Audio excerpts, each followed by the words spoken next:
আসসালামু আলাইকুম, আশা করি সবাই ভালো আছেন। চলে এলাম আরেকটি ব্লগ নিয়ে। আজকে আমরা যাচ্ছি বড় চাচুর বাসায়। বড় কাকা সরকারি চাকরি করতেন, দীর্ঘ বছর ওনারা পরিবার সহ চিটাগাং ছিলেন। চিটাগাং 16 শহরে উনি জব করতেন। রিটায়ার করার পরে উনি চলে আসেন। ওনার কাছাকাছি থাকতে চেয়েছেন বিধায় উনি মির্জাপুরের কাছাকাছি একটা জায়গা কিনে বাড়ি করেন। উনি বাড়ি করার পরে আমাদের আর যাওয়া হয়নি কখনো, এই প্রথম আমরা যাচ্ছি। অনেকবার প্ল্যান করেছি যাওয়ার জন্য, কিন্তু সেই সুযোগটা হয়ে ওঠেনি। তো এবার ফাইনালি আমাদের যাওয়া হচ্ছে। বাড়ির কাছাকাছি আসার পরই দেখি কাকা মেন রোডে আমাদের জন্য অপেক্ষা করছেন। ওনাকে আমরা জানাইও নি, উনি অনেকক্ষণ ধরে অপেক্ষা করছেন আমাদের জন্য। এই এলাকাটা আমার কাছে খুবই পরিচিত। এখান দিয়ে বেশিরভাগ সময় আমার নানার বাড়ি যেতাম। আমার নানার বাড়ির কাছাকাছি, সো এই অন্যরকম একটা ভালো লাগা কাজ করে এই গ্রামের প্রতি। নানার বাড়ি যখন যেতাম তখন এত ঘর বাড়ি ছিল না, এখন অনেক ঘর বাড়ি তৈরি হয়ে গেছে, রাস্তাঘাটও তৈরি হয়েছে এবং রাস্তাও পাকা হয়ে গেছে। অবশেষে আমাদের কাঙ্ক্ষিত জায়গায় পৌঁছে গেলাম।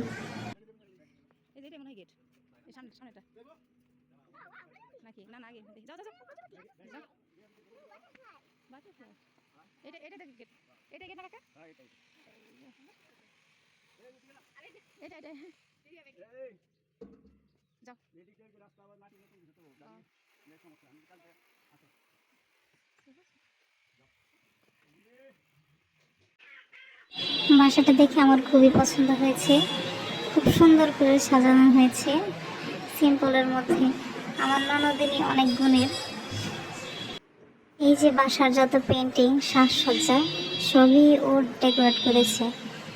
ও এমনিতে সরকারি চাকরি করে, প্লাস অনেক গুণেরও আছে।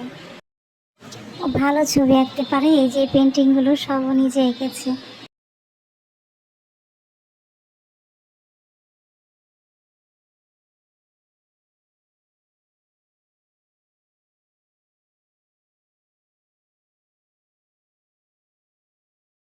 আমি এসে বাসাটা ঘুরে ঘুরে দেখছি, কত সুন্দর করে সাজিয়েছে।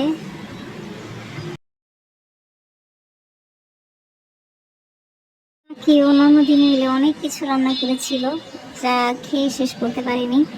আমরা যেদিন এ বাসায় বেড়াতে যাই সেদিন আমার বড় মেয়ের জন্মদিন ছিল, কিন্তু ওদের কারোই কিছু মনে ছিল না। তো হঠাৎ করে হয়ে যাওয়াতে কেকও আনতে পারিনি। তো আমার ননদিনই নিজ হাতে তাই কেক বানিয়ে ডেকোরেশন করে তারপরে আমরা সেলিব্রেট করলাম।